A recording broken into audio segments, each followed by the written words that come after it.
In this video, we're going to discuss the problem-solving steps for using Newton's second law in order to solve a problem in this particular topic.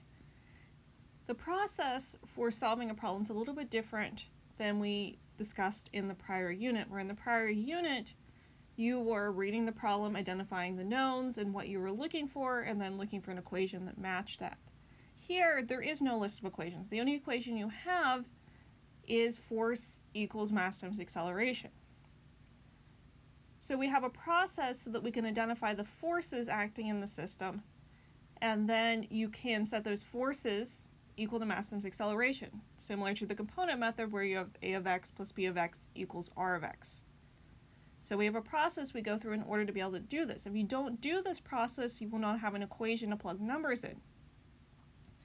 So the first step is to pick an object. So you would have seen in the prior video that I was talking about the box that was either sitting on the table or hanging from the rope. So you have to pick a single object. So all of those forces that I talked about in the prior video were acting on the box. I didn't talk about the force of the floor on the table because we were summing forces on the box. So I just talked about the forces acting on the box. You then have to identify the external forces. So we always have external forces. So you can't pull yourself off the ground by pulling on your own belt loop. So it has to be something acting outside of the object. So we have a list of forces that are available. So our one field force is the force due to gravity. And because most objects have mass, and remember we're assuming for now that all of our problems occur on the surface of the Earth, that means that almost always you're going to have a force due to gravity. There are going to be a few instances you'll see that in the first set of example problems where we're going to consider the objects massless. However, most objects will have mass and therefore have a force due to gravity. Then we have to go through our list of contact forces.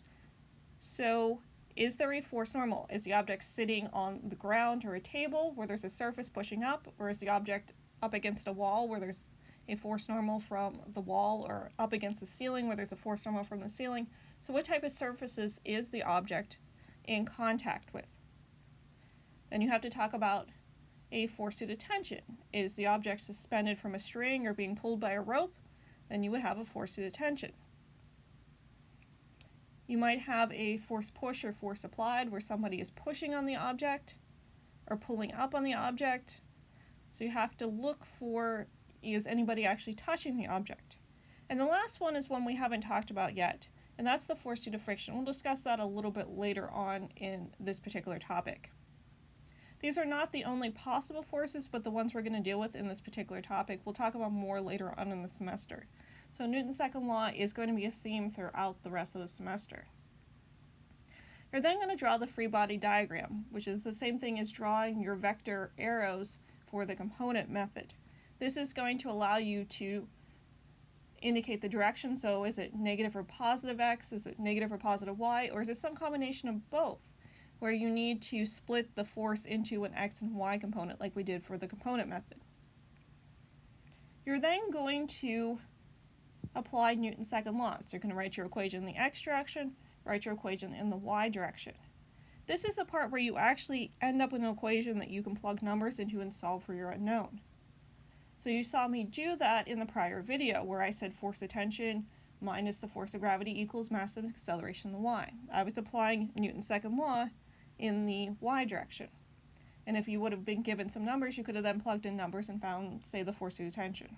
So step 5 is finally solve for the unknown. So you'll see when I do problems, I do steps 1 through 4, and then I'll stop and say, well, what am I looking for?